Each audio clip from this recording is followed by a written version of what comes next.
and welcome everybody to another edition of the Stars and Stripes Cricket Podcast presented by DreamCricket. I'm your host, Peter Dellapena, and on today's episode, we have the head of the ICC Americas, the Regional Development Manager, Fara Gorsi. Fara has an illustrious resume. Prior to coming to the ICC Americas to become the head administrator in the region, she was the first registered female agent with the ECB and had a number of high-profile clients, including Mohammed Amir, on the back of the match-fixing scandal. She'll go into her other work outside of cricket, which includes some very, very interesting anecdotes that she will share. I don't want to spoil those, but Farah's led an interesting life, to say the least. So we'll get to that interview with Fara Gorsi, the ICC Americas Regional Development Manager, where she is based at the headquarters of the regional office, now located in Colorado Springs, Colorado. But I want to remind everybody that the Stars and Stripes Cricket Podcast presented by DreamCricket is also brought to you by Moosa Cricket Stadium, the first and original turf wicket facility in the state of Texas. For more information, call 713-534-2195. That's Moosa Cricket Stadium in Pearland, Texas. Just one disclaimer for people listening in. This interview with Fara Gorsi was recorded before the start of the ICC Americas Women's T20 Qualifier in Mexico, so if you hear some references to meeting people in Mexico during the event, that is the reason why. But otherwise, the interview is still very relevant, whether before or after the event in Mexico, especially leading into the Men's Americas T20 World Cup Qualifier and beyond. There's an awful lot of content with Fara,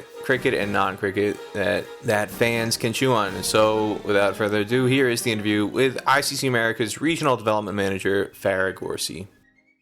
Today on the Stars and Stripes Cricket Podcast presented by DreamCricket, I'm very, very privileged and honored to be welcomed by the ICC America's Regional Development Manager, Fara Gorsi. Fara, welcome to the show. Hi, Peter. Thank you. Thank you for the invite. Well, thank you for accepting. Absolutely. What else would I be doing on a Friday afternoon? Well, that's a good question. In your part of the world, there's an awful lot of adventuresome things to do outdoors, and there's an awful lot of ways you can get up to no good out in Colorado as well. So yes, what would you be doing on a Friday afternoon, Fara, if you didn't have cricket activities to do? So on a typical day off, and especially it's such a beautiful fall day, as I look outside my window, my office window, Peter, it would be a hike for sure.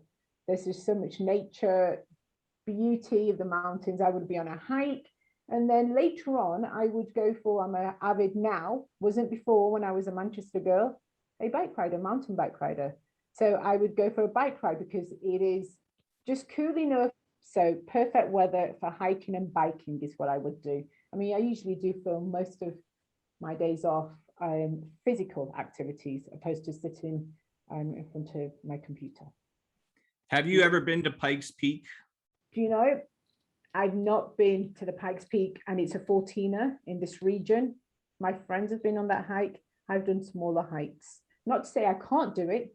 I just haven't found that right time to do it. What you're really saying is I got better things to do. Pikes Peak is beneath me. That's just... No, no, it's a landmark in itself. It's iconic to do the 14er. I think it would be tough, if I'm being completely transparent. I think it'd be tough. So I would have to do that with a group of people who are avid hikers as well. But I have done, I don't know if you've heard of the incline in Colorado Springs. And well, I've not only have I not heard of the incline, I've not even heard of the 14er. You're using this fancy hiking lingo as like an expert or something. Well, I've done my research. It is a mountain, 14,000 feet. And there are, now I did my research as I was on my last trip, there's 54 mountains in the US known as the 14ers, and the Pikes Peak in Colorado is known as one. I learned something new every day. I had a feeling 14er implied something to do with 14,000 feet or above 14,000 feet. My other guess was it takes 14 hours to hike. Yeah, we're not doing the Everest here, Pete. We're just doing the 14er here. We're doing the 14,000 feet in a couple of hours, I'd say, 2 hours.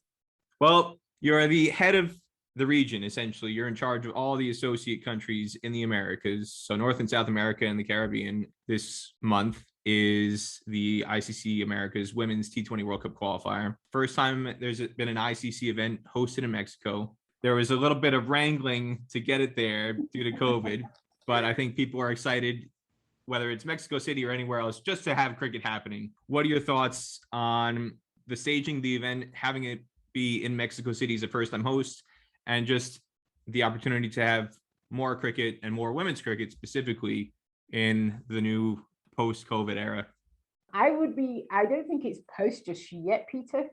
I was trying to be optimistic. I was trying to put a positive spin on it. Sorry, I didn't want to ruin that. But yeah, no. Fair. As far as we're concerned, COVID doesn't exist in Mexico City for this event. There will be no COVID in Mexico City. So it's post-COVID for this tournament. But do you know, okay, you're right. I'm going to let you have that one. You're absolutely 100% spot on. First of all, absolutely excited that we are having an ICC women's tournament. And don't forget our debutants, Brazil and Argentina. So it's the clash of the North America versus South America.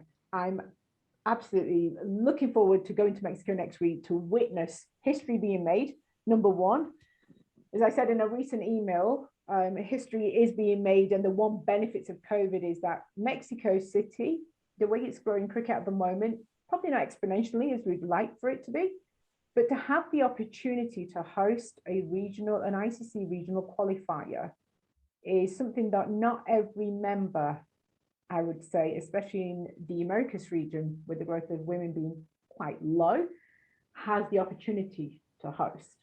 With that said, now that we have been able to overcome, surpass, however you'd like to call it, the challenges of COVID, the hosts have done an exceptional job for people who have never hosted an ICC event.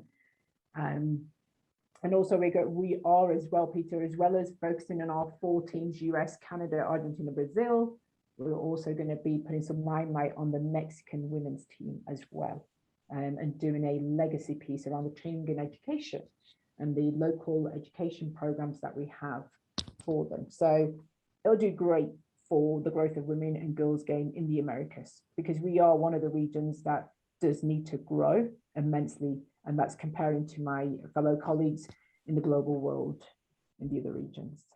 Now, you touched on it, you mentioned it briefly, you alluded to it, about life is different in Colorado compared to way back in Manchester. You're from Manchester, you're a Manchester girl. Take us into how you got into cricket, how your love for the sport first started. Was it just growing up in a family thing in and around Manchester, being in the English sporting culture? Or was there some other way that you were drawn to cricket? The $1 million question, Peter, that everyone knows, or I like to tell everyone, is that my father is my hero. He really is. It's due to my father that I'm in cricket, due to the love of cricket in a Pakistani family in Manchester and watching cricket. My first memories of sport was Pakistan winning the 1992 World Cup and Imran Khan lifting that trophy. And if you had to ask me what happened in 92, well, no, that's the only thing I could tell you. But my only most deepest memory of where the whole family were in, it's as if we'd won the lottery. Everyone was jumping, screaming, and it was just jumping in with them, and watching Javed Miandad, watching Inzamam ul Haq when he was batting.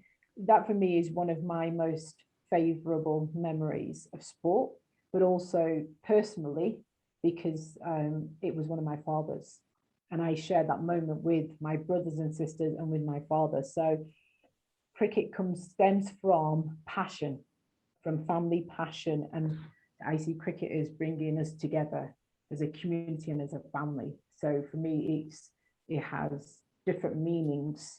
In that sense, it's more family-based, more love and foundation of my father's upbringing in Pakistan and then moving to England. I thought about cricket further down the line of my career.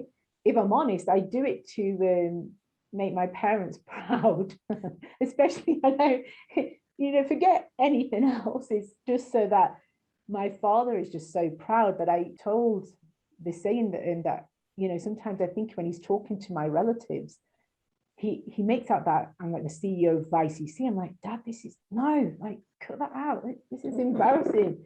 Just work in a region, that's all. But my father's heavily proud. And in giving my parents joy is probably almost what makes me happy.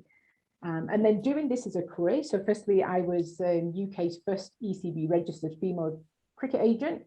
As much as my father loves cricket, he was very apprehensive of me going into a male-driven sport. And especially when I said my first client is going to be Mohammed Ahmed.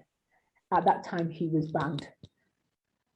And the look of my father's face was like, here we go. And I thought, oh, that talk's coming. But since, I convinced him, I talked him through, and I said, this is what my plan is. This is my plan when my company was Think Sports, because eventually I wanted to branch out into all sports, but my love for cricket was going to supersede. And that was going to be my first strategic objective of the business. Father was very skeptical.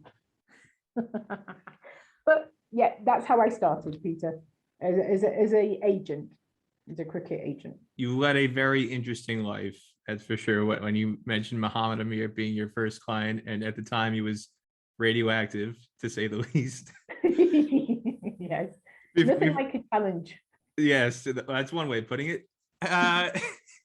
One of the other things I wanted to ask you about, now you mentioned your sports agency, and I want to go into that in a little bit more detail, because I find that is a fascinating story, and how you were a bit of a trailblazer in that regard.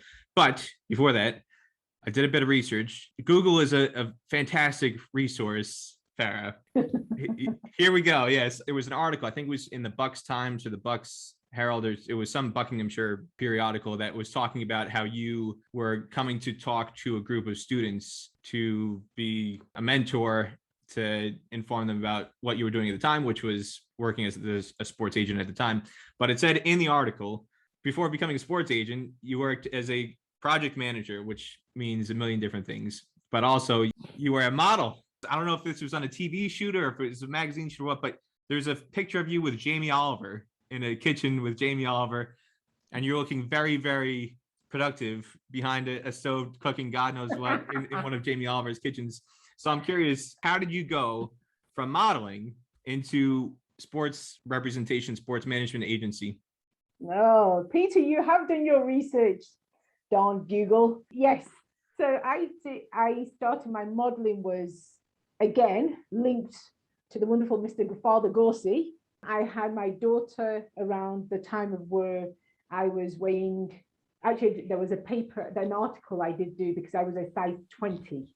So I was a size 20, and from that stage, and having a discussion with my father, who thought I was overweight and pointed it out quite correctly, because he'd never seen me put on weight. So after the baby, gives people time to lose weight, recover. My father was very much, hey, Farah, little worry, you're well over your standard weight. So that's where it first started. And I said to my father, okay, I guarantee you, Father, I will lose this weight. I'll get to the gym. And it just led from there. I worked on my fitness, lost a load of weight, and then did an article where I showed my size 20 trousers to my size 6 trousers. And from there, I was contacted to do some modeling from that article. So I then signed up with Boss Models in Manchester, from part of which were then to do modeling plus any extra work. So I was also on Coronation Street as the indent. And I think I currently am pegging up the washing in a stripy top as the cat walks on the wall. I did that for their 50th celebrations. From there, I was then casted for Jamie Oliver's Christmas special. We would do the truck. We would take the truck around different cities in England, and we were his assistants, chef assistants. And there was 4 of us who were selected on that. And that was at least 5 commercials I've done with Jamie Oliver. So that's where it started from. Losing weight, fitness, Coronation Street, Jamie Oliver. And then I did Liverpool catwalk. I did a catwalk in London, and many fashion shows, Asian fashion shows, bridal fashion shows. If I think about it now, it was probably trying to diverse into something that I felt I could do, but then realized that it was my very last photo shoot. A 16-year-old girl was arguing about a dress. And I thought, I'm done. I don't want to argue over a dress. I'm more than just putting on a dress and getting out there. And that was, ironically enough, my last modeling job. It was just the whole, it was very much the industries described, sometimes catty, sometimes nice, etc. And it got to a point where I was accused of taking someone's dress. I would have admitted, but I think I was slightly bigger than her still at that time. So yes, that was the modeling. And then came the, hey, I need to go back to university. I need to study. I want to do something else. And that's where I started to do my research and threw myself into sports marketing. There's an awful lot to unpack there. The bit about the Coronation Street, my wife, she's going to want your autograph now after hearing that. You're famous. No, even when I send, even to this day, my brother and sisters are shocked. So yeah. You say they're shocked. Are they more impressed, or do they brag more about you having been in Coronation Street, or all your roles in cricket? So cricket's here. Modeling, my brothers would joke, you should be a glove model. And anything to do with TV and modeling was down there. And cricket is just, I feel like they should be throwing petals every time I walk into a living room or something, welcoming me. Not that that happens. But yes, cricket is absolutely most prestigious. It's religion, close to Islam in our house. Your journey from modeling, it sounds like you kind of stumbled into it almost by accident, where it was not something that it sounded like that was an ambition of yours. And it was something more to do with your dad almost issuing you a personal challenge, and it just, all sorts of things just happened by fate. Even though it wasn't something that you set out to do, did you genuinely enjoy it? Or was it a case of by the time you got to the end of it, like you said, you were looking to get out of it? Very much so. I think it's one of those experiences in life that if the opportunity arises, well, my mantra is always try and see what becomes of it. So it was never a dream to become a model, never was a path carved out that I'd go down this route. And definitely, I think, inspired by my father, which I think he wasn't too impressed with later on. But was it something you regretted, like, oh my God, what did I say? I should have kept my mouth shut? Yeah, he's like, oh my gosh. Actually, he did say that at one point. He's like, okay, now you've gone too far. Now I can see your bones. You didn't need to lose that much weight. So I think there may be some element of regret, although my father would never admit that. But yes, I think it was just something I stumbled upon. I enjoyed, and probably what I took away from it the most, Peter, was meeting some fabulous personalities, meeting some fabulous people, and understanding their journey of really taking modeling seriously, where I was just tiptoeing in and out as I felt, and just meeting some good people and understanding that it was one of the journeys in life where you'd learn. And I think it also made me realize that I was just more than just this hair, makeup. It was, I didn't have any mental stimulation, as I call it. And that made me think, well, this is all nice, it's entertainment, but where does your heart lie? And then became the journey of trying to find that path again. So good experience. I'll never regret it. I enjoyed it, but when time's up, I want to, move on. You moved on. Yeah. You said you went to university. You went back to university. Yes. You went to, I've looked up, University of Salford was one of your stops. So that's where you went. Yes. That's where you trained in sports management, or what were you working on to go pursue the sports agency initiative? Yeah. Sports marketing, and with an element of business management in there is what I studied over at Salford. But as you start talking about it, I can picture, for the English listeners, motorway, not highway. And I generally just miss it, just miss Manchester, just miss even that route of going down. I would come through Salford, through Bolton, Farnworth, and then drive through. So yes, sports marketing, Peter, sorry to answer your question. I'm veering off with my reminiscent of Manchester now. Good old Manchester. I'm glad you live there. That's one thing we do have in common. We do, yes, indeed. Love cricket, and we're in Manchester, and we love Manchester. And there are some other things, but Manchester could be in store in the favorite 11 later on. I've got so going to University of Salford. Yes. You do your sports marketing. And was it specifically with the intent to become an agent, or did you have some other general plan in mind? Not at all, Peter, not at all. It was more for, what can I do? Marketing was always a passion, commercial sponsorships, as a business as a whole, but never one for agency. So then what drew you to want to become an agent then? I did read about a lady who was a football agent, and I have to give her credit because I started reading on sports marketing. I wanted to go in sports. I should say that actually. I wanted to go into sports, but I still didn't know what I wanted to do. And I read upon a lady who was a football agent, and it inspired me. And I thought, actually, that's really good because she covers marketing, consultancy on sponsorship, commercialization, and helps with some of the, she'd been partnered with some of the local football clubs. And I thought, maybe, just maybe there's an opportunity. So I did my research. I got a hold of ECB. Actually, I nagged the lady. I hope she's still there. She was a wonderful lady who helped me, taught me through the process.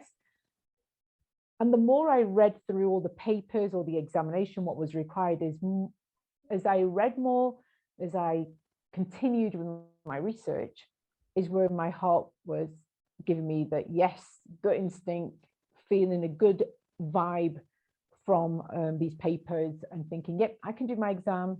I'd like to understand an industry. And again, I don't really have anyone to talk to about it. So you're going into the unknown, which can be sometimes fearing, but I always see it as an opportunity, and I find it exciting because it's time to learn.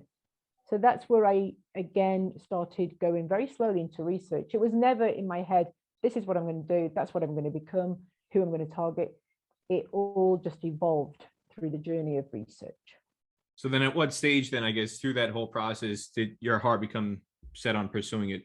I think once I'd sat the exam, I'd sorted my insurance, I was looking at my logo, it just started, the whole thought of having my own company, working with cricketers who I thought were, heroes to me, like they were my celebs.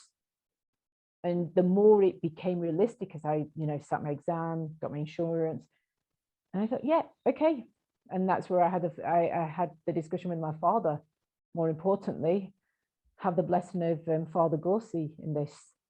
And then I also started researching on cricket. I mean, I did always follow it very subconsciously as well, listening, watching my dad, reading the paper. And I think the more, again, I can honestly say that the more I've done research, the more I was involved, and even going to Lords, I think even the walking into a cricket atmosphere, cricket environment, just excited me more than anything. So it was like, yep, this is it, heart's content, I'm on this. This is what my mission is. And I joined also Lancashire Cricket Board as well. And mission accomplished. You got mission there. Accomplished, yes. And in a very unique way, all these things you're talking about, matter of factly, like it's a standard thing, no big deal. But you were, now I want to get this right, you were the first ECB female registered agent, or the first ECB female Asian registered cricket agent? First female registered agent with ECB. First female, full stop. Yes. And then I looked, there was no Asians, not that that should matter, but then I threw in the Asian as well, because then I had Asian organizations contacting me. So then there was that added on. Like I did I don't know if you've seen Nihal's interview on BBC Radio. I've seen the link. When I tried to click on it, it was just a still picture. The link disappeared. I couldn't listen to it anymore, which is a shame. Important anymore now. That's because again, I could compare. What's a bigger deal, going on Coronation Street or being interviewed by Nihal? Nihal is a pretty big deal.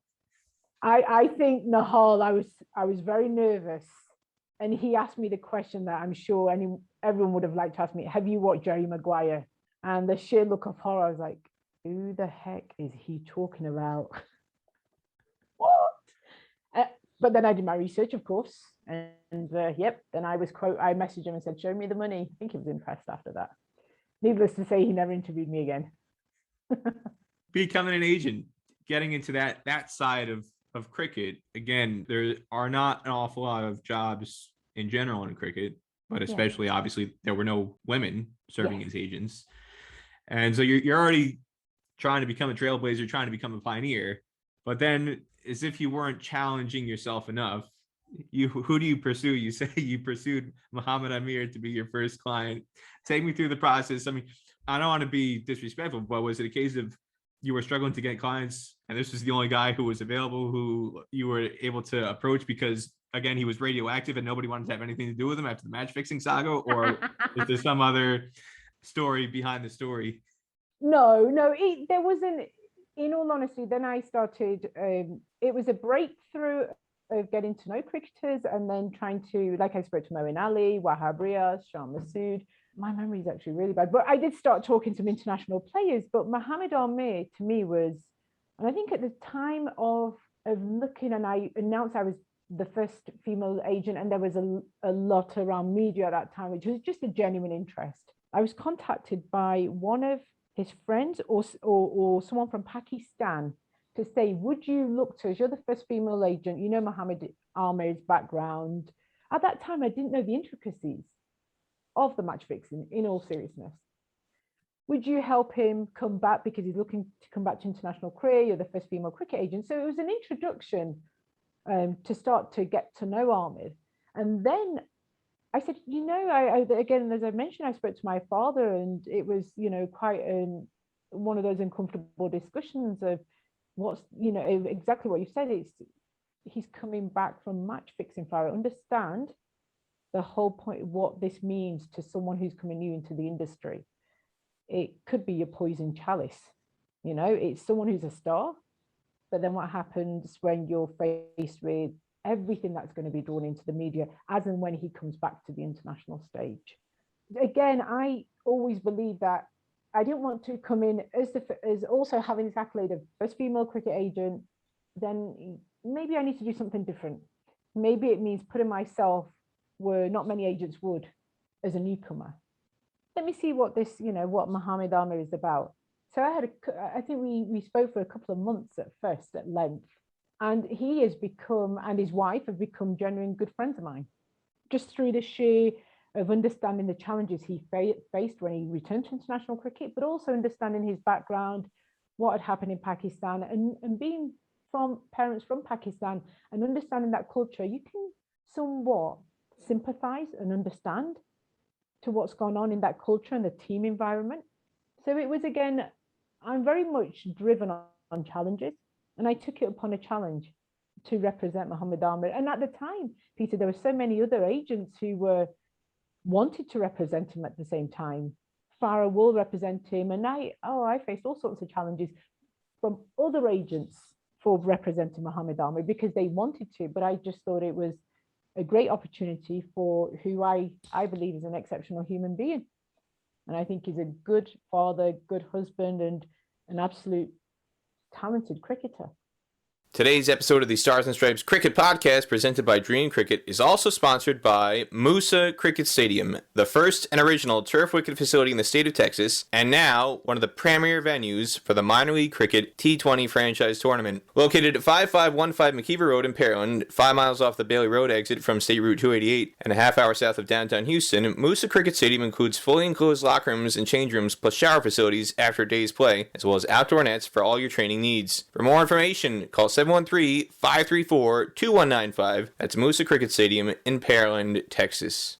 The whole sports agency industry, whether it's cricket or in the American marketplace with NFL, NBA, baseball, NHL, in some ways, breaking in can be very, very difficult because name recognition, brand recognition, it's almost, for lack of a better word, it's a incestuous marketplace where there's only a couple people who really, really have the market cornered, and if you're not working for them, it's an extreme uphill battle to really carve out a place in the marketplace. So the fact that you were able to get Amir and that he did choose you to represent him while he was on the comeback trail, what impact did that have in terms of helping you build your portfolio and attract other clients?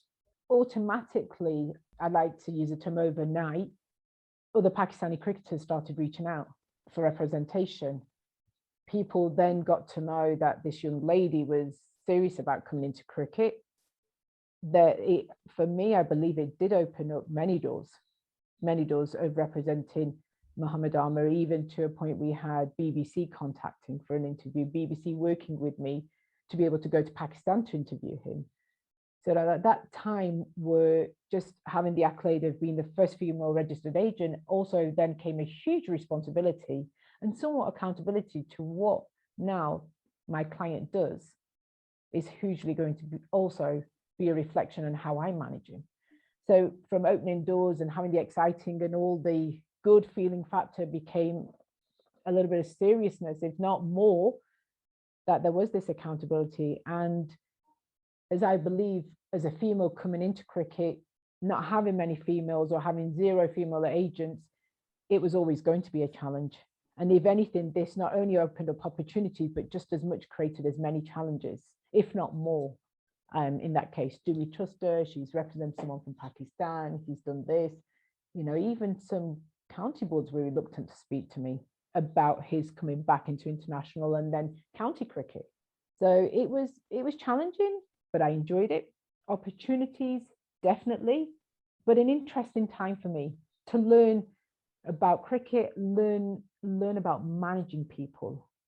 And that's the first time I actually had to manage someone one-on-one and understand that there was some vulnerability around his side of coming back, and that would be up to me to build. And also just put him in the light of where not everyone would accept him, but the majority would accept him for his talent, and perhaps die down the noise around the match fixing. What measure of success do you feel you were able to achieve and accomplish in that regard in terms of reshaping his reputation? I believe working with Amir on one-on-one in terms of him having confidence in himself and being able to show a wealth of confidence because I believed in his talent. I believed in him for when he told me what had happened through his story. And also then to bring him over to the Essex. Essex was a huge accomplishment for us both. Ronnie, who actually is a mentor of mine, a huge respect for Ronnie, was someone who I worked closely with to bring Amir into the Essex setting.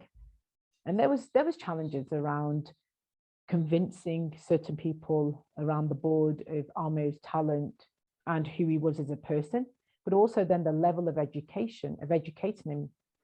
This is what the real world is about. This is where, you know, even your English lessons, even how you portray yourself. For me, I think the huge success there, Peter, was the management of bringing someone from somewhat of a tarnished past to the present, but then preparing him for the future. For myself, I think I took away huge success in the changing of Amir through his environment and through the interaction and people that I'd have him interact with. There's an awful lot that goes into being a sports agent, not just representing the player in terms of contract negotiations or media interactions, but trying to secure sponsorships and endorsement deals, and also perhaps in some ways managing an entourage in terms of if there's hangers on or there's bad influences, good influences, especially in the case of Amir and trying to come back. What people do you want him to surround himself with, or how does he go through that path? And there's other parts of being an agent as well. For you, what was the most enjoyable part of the day-to-day duties of being an agent, whether it's for me or any other player? And what part did you enjoy the least that you were most eager to walk away from? What I enjoyed the most was understanding and getting to know my clients. In this case, who they were away from the game, who they were as a father, brother, and then also a client. But seeing them in different roles, I think that was understanding, you know, what makes them tick? What do they listen to? What can I control? And that was always a challenge because some days you'd have good days where you'd bring them, you know, hey, New Balance is giving you shoes. And it's like, well, I don't like those. And then I'm sure you, okay, so we've got you 3 pairs here of exactly the same. So those were the interesting parts of understanding what my client likes, who he is, who is this person, and how do I create that bond as a manager, but also someone they trust, they can pick up the phone to at any time.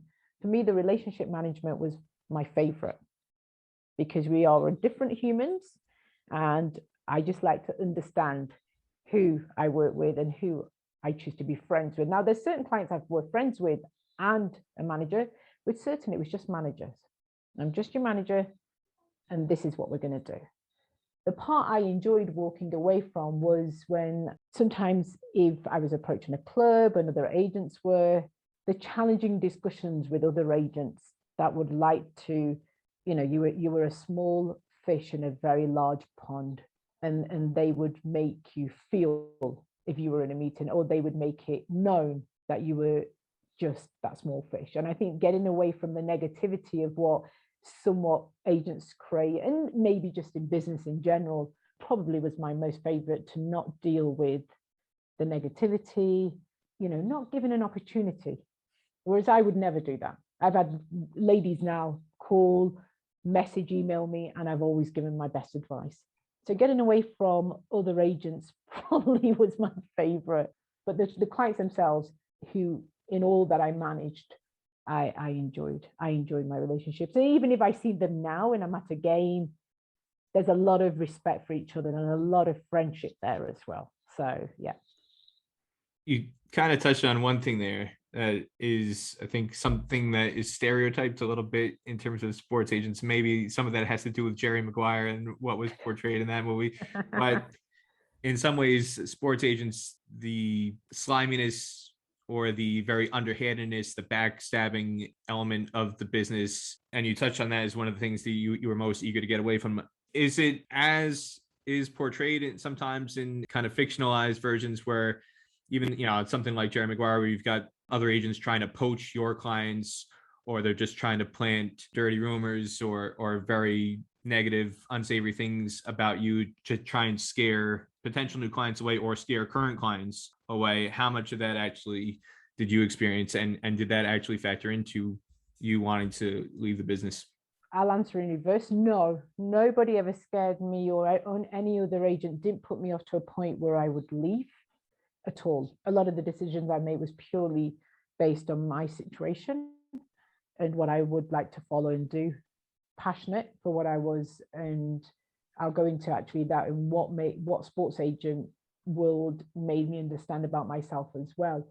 But in terms of agents pushing me out and getting away from them, no, I was always ready for a challenge. I knew actually what I was getting myself into. Watching Jerry Maguire actually was somewhat, it's, as I say, every films or stories are originated from somewhere. So there is some truth to it, but they elevate it in films a lot in terms of what actually happens to what happens realistically. And realistically, there were elements of agents poaching your players and having, being disrespectful because I was a woman in sport. I was a woman who, against using my starting point as a weakness, is coming in, she's a woman and it's the first year she's become an agent. So it was more not to that level, because I also believe I wasn't the cricket agent that had signed everyone, or I had the best clients, or I had a huge clientele. So I was never near to that extent for someone to come and harass or cause so many problems. But I was enough with some certain handful of quality clients that I had other agents poach my clients. And also, I never gave anyone an opportunity for rumors. I think one thing I went into, and I remember saying this to my father, was, I'm not in this for the short term, father. So it's not a day 2, month, year. I'm in for the long term. So for me, my respect as a female cricket agent supersedes my ambition of everything I want to achieve financially and purposefully in my own personal development. So rumors, I don't think there was ever, that I know of, were existent. But yeah, you'd have agents always trying to poach, always trying to hey, listen, we've got this for your player. Hey, listen, hey, Amir, Wahab, hey, we've got this. And sometimes you'd be challenged because you'd think, well, how has my player interacted? If you would listen to a discussion, you'd say, well, how long did this discussion go on for? And why did you entertain discussion knowing you have an agent? So always somewhat tricky in some situations. But yeah, agents, and the more agents have clients, the more financially confident they are. Newcomers or new agents are not important to even be considered to not poach their players. So there's a lack of respect for newcoming agents as well for that purpose.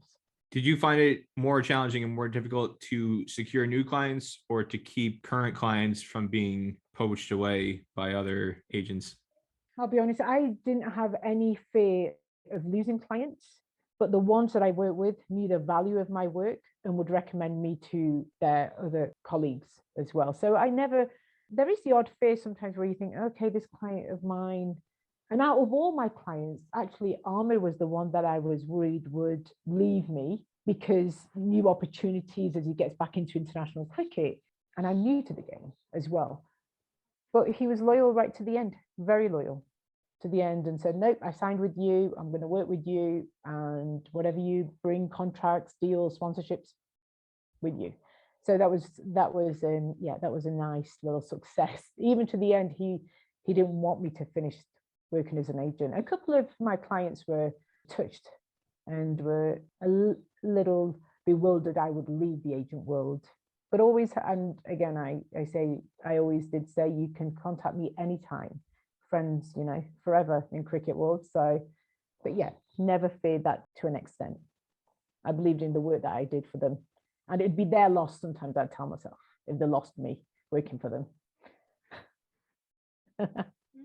You kind of segued into your transition from leaving the sports agency world into going to the ICC, becoming the head of the ICC Americas region as the regional development manager. You took over from Ben Kavanagh, who was the previous person in the role, who went back to Australia and got into, I believe, basketball. I want to say he was the general manager for the Adelaide Sixers, or the Adelaide 76ers, whatever they're called in the National Basketball League in Australia. What made you want to pursue that opportunity when it came up?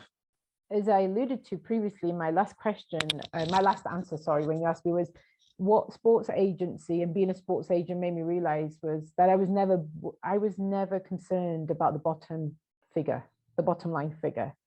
For me, it was my love for cricket, to help people grow in their role, to help grow cricket, that superseded my ambition of moving to ICC.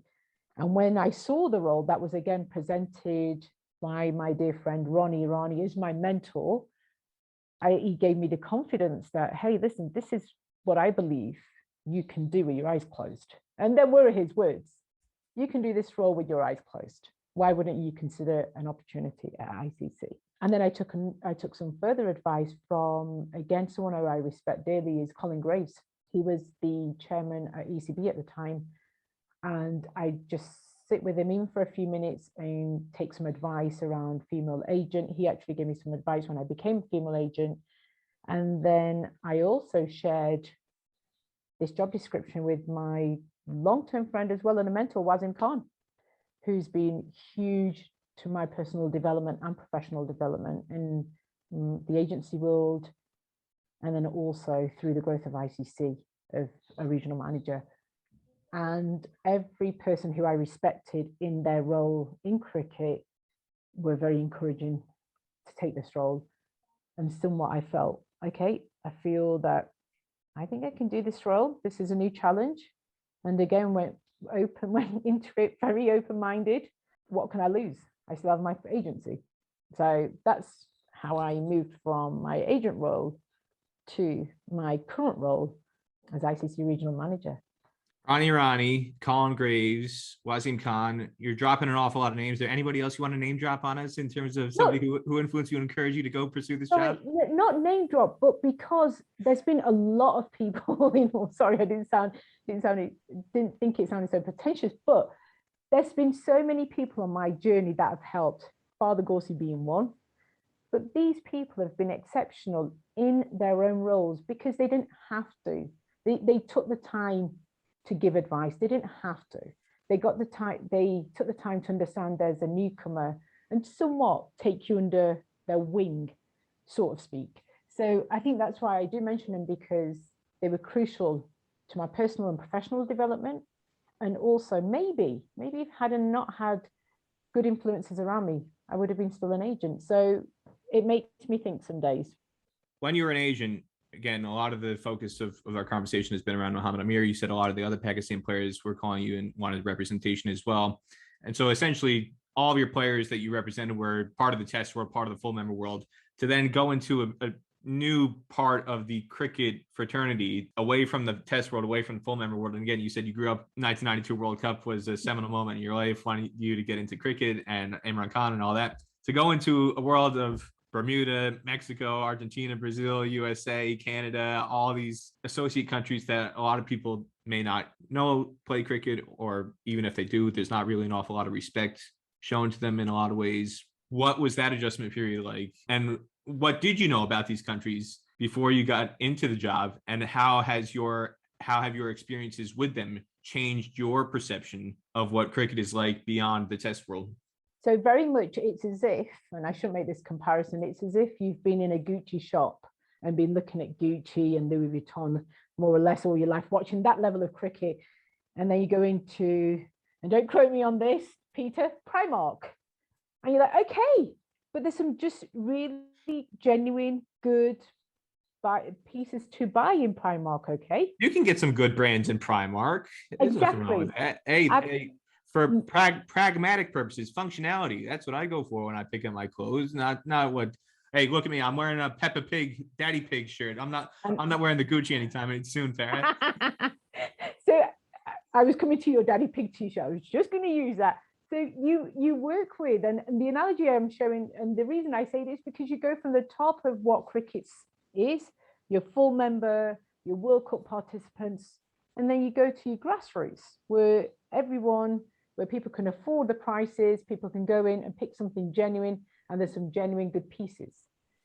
Anyway, put that shelf, maybe it's not a great analogy. However, going to Bermuda, going to Canada, going to Brazil, USA, I would go as far as saying I absolutely love from the heart the passion these volunteers and my members do each day to grow the game. And looking at it, every day I would choose the associate members to work with, every day. Full members, yes, because they've accomplished, but the beauty of trying to help a member to get to that status and to that level of what I've always been at, watching, understood, and not knowing, and answering to your question, not knowing what the associate world was. What are they trying to do? Did they know cricket? I had a lot of my own questions.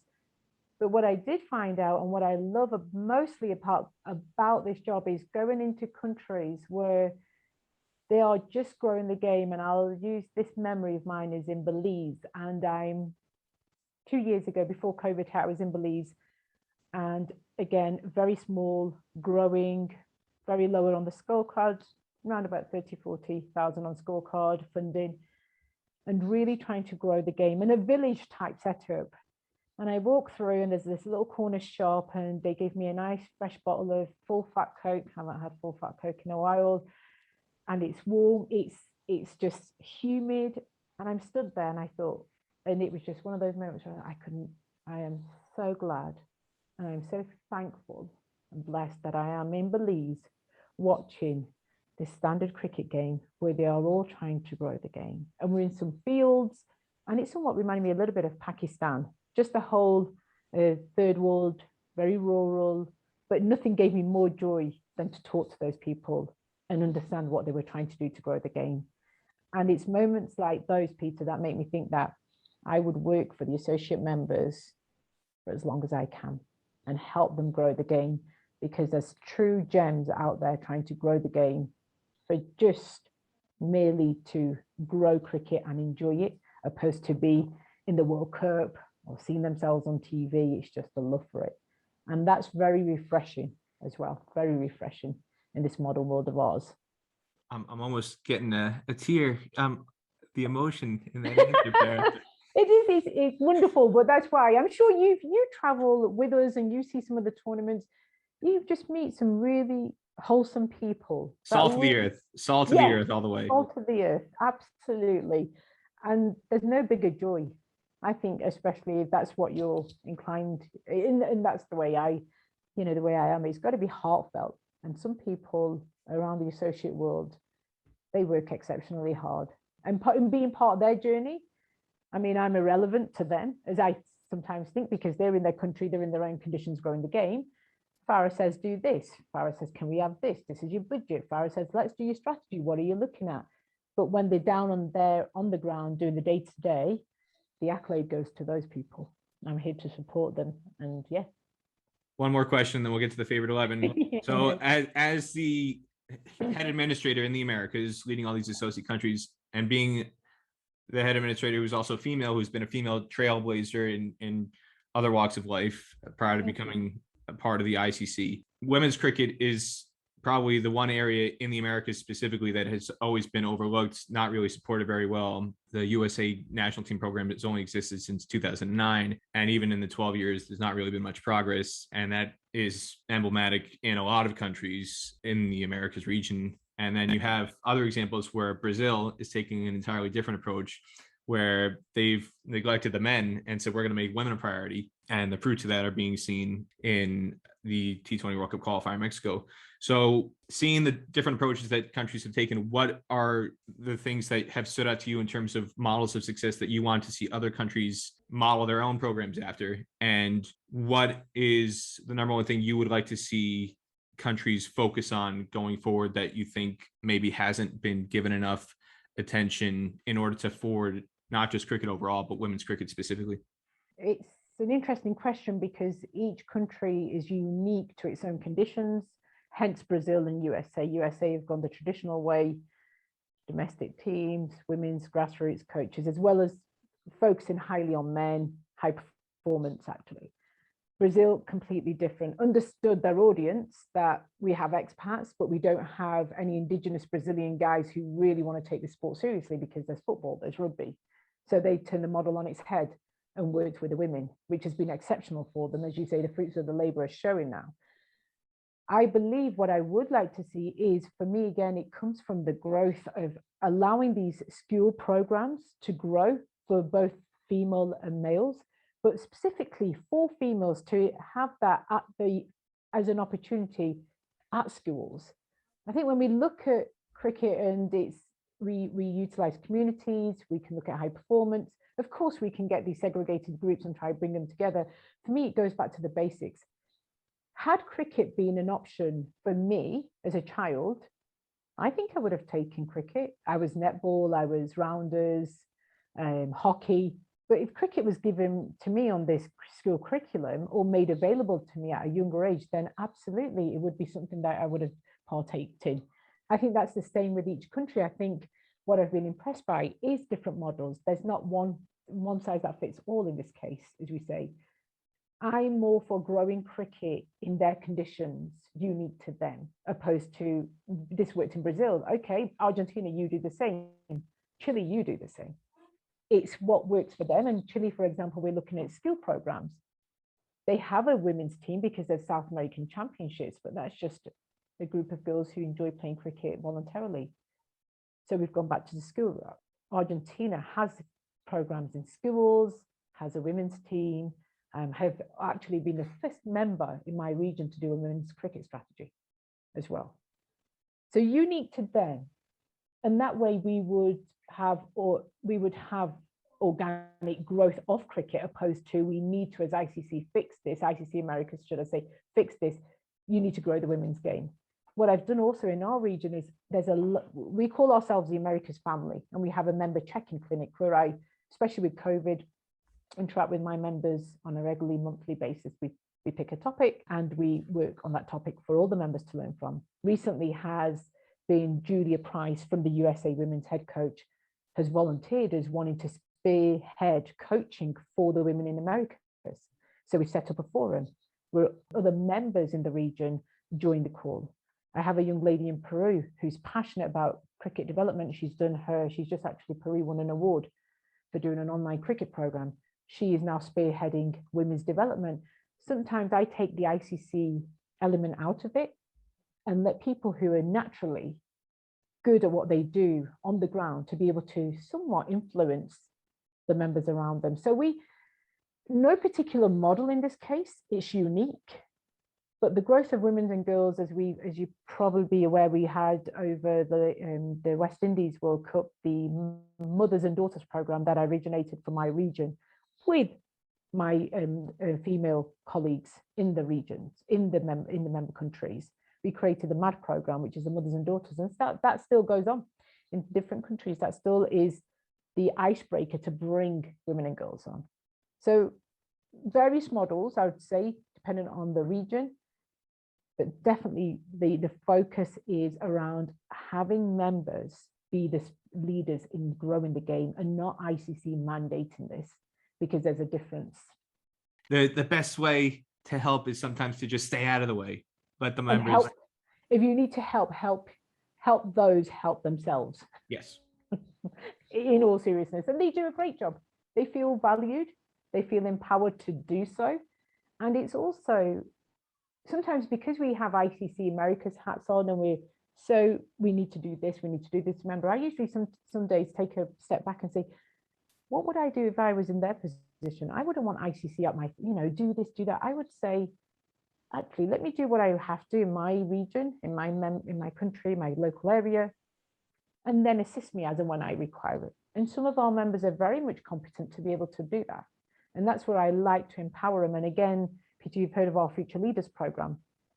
I was very much as part of the selection, looking at the applications, talking to our members, and blown away of how many women and girls globally want to be involved in ICC, whether it's administration, whether it's a player, whether it's a coach, just a variety of opportunities. And I always try to, if I can in my region, amplify that and let the ladies take the leadership role in this, because they are the leaders in the country. They just need to own it. All right, Farah. Favorite 11 time. Okay. Questions, various things, cricket and non-cricket. You ready to rock and roll? Absolutely. Don't judge me with my answers. Farah, here we go. As a Manchester girl, what is your favorite thing to do in Manchester that most people would not know about Manchester? Everyone knows about the football. Watch Manchester United. Go to a game, football game. People think I'm all cricket. They never think I'm football. I'm like, hey, I'm a sports lady. So you would send them to the other Old Trafford. Yes, oops. Not Lancashire. Yeah, we divert. Go around to Manchester United. Yes. A Red fan always. It's all happening there in Salford Keys and Media City on the canal there. Your favorite menu item at Akbar's? Oh, I knew, I thought this may come up. Has to be my kebab sandwiches. The pita lamb kebab sandwiches have been, with mint sauce, has been my favorite. I know you're going to say biryani, but I did try the biryani. No? I am partial to the seat kebab. I'm a big fan of the seat kebab and also the chicken korma. Those are my go-tos on the menu there. Yeah. Okay, maybe they've discontinued lamb kebab, maybe it's seat kebab, but the kebab sandwich with pita and mint sauce and fries. Pita and fries is my go-to. Oh, how I miss Akbar's. Now, this cracks me up. I don't want to say anything that'll ruffle feathers here, but you go to a wonderful restaurant like Akbar's, and on the menu, they have chips on the menu. What is that about? Now, you say you order it. I thought whenever I've been in there, the only people I've seen ordering chips off the menu at Akbar's are kids. How old are you? What are you doing ordering chips off the menu at Akbar's? Come on, man. Peter, every person who knows me well enough, knows that with my dish comes fries. One of my favorite. I'm actually known as Lord of the Fries. And now this is evidence of how long you've been living in Colorado now. You've totally been, you don't even call them chips anymore. You call them fries. Yeah, because if you say chips, in my head, I'm thinking of crisps now. I mean, it feels weird. I'm Americanized. I don't want to say chips. It's not. Unless what's Father Gorsi going to say when he hears this? Father Gorsi doesn't know this. Let's keep this between us. Father Gorsi won't be listening to this podcast. Your favorite country or city that you have toured, whether for cricket, work, or any other leisure? Argentina, Buenos Aires. One of my most favorite. Love the people. Love that city. I feel as if I've been there. Well, I have been there a few times, but when I first arrived, it felt as if I'd been here before. And just the surroundings, beautiful architecture. Love Buenos Aires, love Argentina. It's on my bucket list mainly for the cricket facilities. A lot of people know they've got some of the most fantastic cricket facilities in the associate world. Come on, Farah, when is Argentina going to get to host an ICC event in the Americas? Make it happen. We maybe, Peter, we will see Billy next week. Maybe we corner him. No, their seasons are November till March. And we have tried around December to put in an event. And Mr. McDermott, who we'll meet next week, we'll have a talk with him. We would love to host. Argentina would be a remarkable city to host an ICC women's or men's event. It's getting closer. We've tried. Excuses, using the time of the years, come on. Seasonal, sorry. But it's good enough for my member visits. I love Buenos Aires, yes. Your favorite cricket ground experience that you've had as a fan or again as an agent administrator. And when I say that, I mean favorite cricket ground experience: the match, the scenery of the venue, the quality of the food or the lunches of the teas, everything that goes into the atmosphere of a cricket experience. Where is your favorite cricket ground anywhere in the world? Well, I hope no Lancashire fans are listening to this, but it has to be the iconic Lords, the home of cricket. Now, the way you set that up, I thought you were going to go with Headingley for a minute there. Oh, jeez. No, close for the atmosphere, for the Pakistani fans, but no, Lords has to be Peter. The moment you, I actually went with a dear friend of mine to the room. What's it called? Sorry, my mind's gone blank. Long room. The long room, yes. And I had jeans on with bright yellow high heels, white shirt, crisp white shirt. And I think 2 hours or probably an hour and a half into it, some gentleman tapped me on the shoulder. He said, "How did you get in with jeans?" I thought he was going to ask me, how did I get in because I was a woman? But he said, "How did you get in with jeans?" And I said, "Actually, the designer jeans, thank you." So needless to say, my wonderful evening, we were on the terrace watching cricket, the atmosphere. It was a summer's evening atmosphere. And for me, that was just iconic.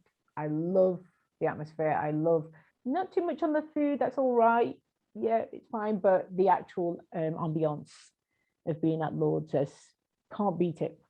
Now you tell the story about the jeans, getting into the long room with jeans on. Now I know where to draw the line, because when I was there covering the Nepal Netherlands MCC Tri-Series a couple years ago, the T20 matches, I showed up looking like me, wearing a Hawaiian shirt and board shorts, and no way were they letting me in when I walked up to the entrance. Really? I showed my media badge. I said, no, I'm supposed to take photos of Paris Kotka and the Dutch player Peter Seeler. Like, can't you let me in? I gotta do my work. The steward looked at me and said, "Not looking like that, you're not." And for the listeners, Peter, I'm going to say it's like New York meets Hawaii sometimes with you. I sometimes see you, I'm like, I love it. You must just go in your wardrobe and think, hey, this is what I'm wearing, everyone. So yes, that's how I describe it. I think when I last saw you in Florida, that's what I thought. New York meets Hawaii right there. Again, I love it. Going back to your Gucci Primark, I like to feel comfortable when I'm at the ground. The Hawaiian shirts, the boards, they make me feel comfortable. If I'm out there in 90-degree heat, I want to feel comfortable. I'm not going to go wearing a shirt and tie at a That's one thing, Peter, you're all about comfort. And do you know what? As I get older, I share the same sentiments. It's all about comfort. No more heels. Actually, one thing about Colorado, less of the heels, more of the flat pumps, shoes or trainers. Yeah. Well, if you're going to be doing those 14ers, then yeah, I would hope so. And also, if you do walk around in a pencil skirt and high heels, people here look at you as if you New York met Colorado and say, okay, let's get ready again, Farah, go back in. Your favorite cricketer of all time? As a youngster, Inzamam Haq. Absolutely. I actually had the opportunity to be in a vicinity where Inzamam was, and I felt really nervous. He's got the beard, and looking very religious, and here comes Farah trotting along. Really just wanted to talk to him about his exceptional talent at the 92 World Cup. I couldn't mutter a few words. I just thought, no, as they say, keep your heroes at arm's length or something. I did that. So Inzamam Haq, all the way. Your favorite non-cricket athlete of all time? I would say previously it would have been Serena Williams on my tennis. However, Tom Brady, because I've been watching, don't judge me, I've been watching NFL. And so I've become a big football fan and learning about NFL and the rules. And he is someone with an average ability who has been exceptional over the years and has grown and inspirational. So yeah, Tom Brady, I'd say. And I have his book as well. Your favorite place to eat out on tour? So away from Manchester, away from Crowder, when you're going out to different countries, is there a chain or a specific restaurant in one specific city that's your go-to place that when you get there, you got to go?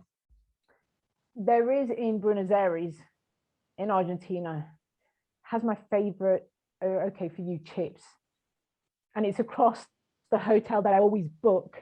and the little cute little restaurants opposite. That's probably the one place that I religiously go to, that restaurant, and nowhere else. Does it have a name? Good question. We'd have to ask Billy when we're in Mexico. It does have a name, but I can't remember. I just remember the food. You're keeping it to yourself. It's your secret. You don't want the crowd starting to take over your gym. Yes, that's mine. But that's the only one that I do actually go to when I travel. The rest are just, Argentina, Buenos Aires. Yeah. Are you a Coke? Now, be careful here. This is almost an ICC sponsorship infringement question here. I don't want you to lose your job. Are you a Coke or a Pepsi person? Neither. No, I don't. I've seen the results of what they do to your teeth. Not really a Pepsi or a Coke person. Gatorade fan. More of a Gatorade fan. Energy drinks. I told a story in one of my previous episodes where I almost got in big trouble in Dubai at the World Cup qualifier in 2019 because I take lemon lime Gatorade with me everywhere I go on the road, and Gatorade is not a Coke product, and so I had Gatorade sitting on me on my table when I was covering match, and one of the ICC workers came scurrying in and telling me, "Get the labels off, tear the labels off, put it away because it's going to cost us our Coca-Cola sponsorship. What are you doing?" I'm happy to hear. I have a friend now who's a fellow Gatorade, a friend of Gatorade. Gatorade I can do, absolutely. Coke and Pepsi, not so much. Let me ask you this question quickly. If you were to wear a blindfold and drink, would you be able to recognize Pepsi from Coke? 100%. Distinct. Tell the difference, I guess. You can't beat the real thing, Farah. Don't ever forget that. All right. Your favorite pizza topping? Jalapenos. Your favorite movie of all time? You've Got Mail. Tom Hanks, Meg Ryan. Interesting. All right. Last but not least, your favorite show to binge watch, whether it's on Netflix, Amazon Prime, Hulu, Paramount Plus, your streaming service du jour, DVD box set. What's your go-to when you're stuck in Buenos Aires and you can't get to that restaurant and it's closed? How do you pass the time? By watching what show? The one that I'm watching at the moment, and it has amples of seasons, is the Gilmore Girls. Wow. Love it. Absolutely love the coziness, the mother and daughter, because I have a daughter. I can relate to it a lot. So the Gilmore Girls and Bosch from Amazon has been, I think I'll start that again towards the end of this year and go through the season. So LAPD and then something mother and daughter. It's because my daughter just shares it as well. So something that we watch together. So I love that as well. Fara Gorsi's favorite 11. Farah, thank you so much for coming on the show. I'll give you the final word. Anything you want to say that you haven't already said about yourself or about managing cricket in the Americas that you want people to know that they might not already know about you? Absolutely. Go and play cricket. It is one of the most fun, loving sports and bringing your family together in a community. I will always, whether you do it professionally or whether you do it for fun, I would go for the fun route every day of the week. It is a wonderful sport, as people think it's complex. It's not. And appreciate your volunteers in sport, whichever sport you are, because they do a fabulous job and they work extremely hard. So yeah, volunteers in sport and the sport itself, cricket. That will be my parting words, Peter. And thank you for having me as well on the show. I've enjoyed this interview. My heart beats still. Thank you. I'm glad. My thanks again to Fara Gorsi for taking the time to come on the Stars and Stripes Cricket Podcast presented by DreamCricket. She's a very busy person, again, leading the entire region as the head administrator of the ICC Americas. There's 5 regional coordinators around the world in the Americas, Africa, East Asia Pacific, Europe, and mainland Asia. So she has a very, very important role in the development of cricket in the associate world, and we saw some of the fruits of that labor in Mexico during the women's qualifier, and we'll be sure to see more of that in Antigua coming up for the men's qualifier. That will be in the second week of November. I want to remind everybody, if you haven't already done so, please subscribe to the podcast on Patreon. There's all sorts of ways you can help contribute to the podcast to make sure it is continued to be produced on a regular basis, and I appreciate everybody who has signed up to be a Patreon already. I also want to remind everybody that you can subscribe to get the latest episodes of the Stars and Stripes Cricket Podcast presented by DreamCricket by subscribing on YouTube to get the newest episodes in video format, or on Google Podcasts, Spotify, Anchor FM, Apple Podcasts, and many other podcasting outlets to get it in audio form. That's it for this edition of the Stars and Stripes Cricket Podcast. I'm Peter Della Penna, reminding everybody, God bless America, and God bless American cricket.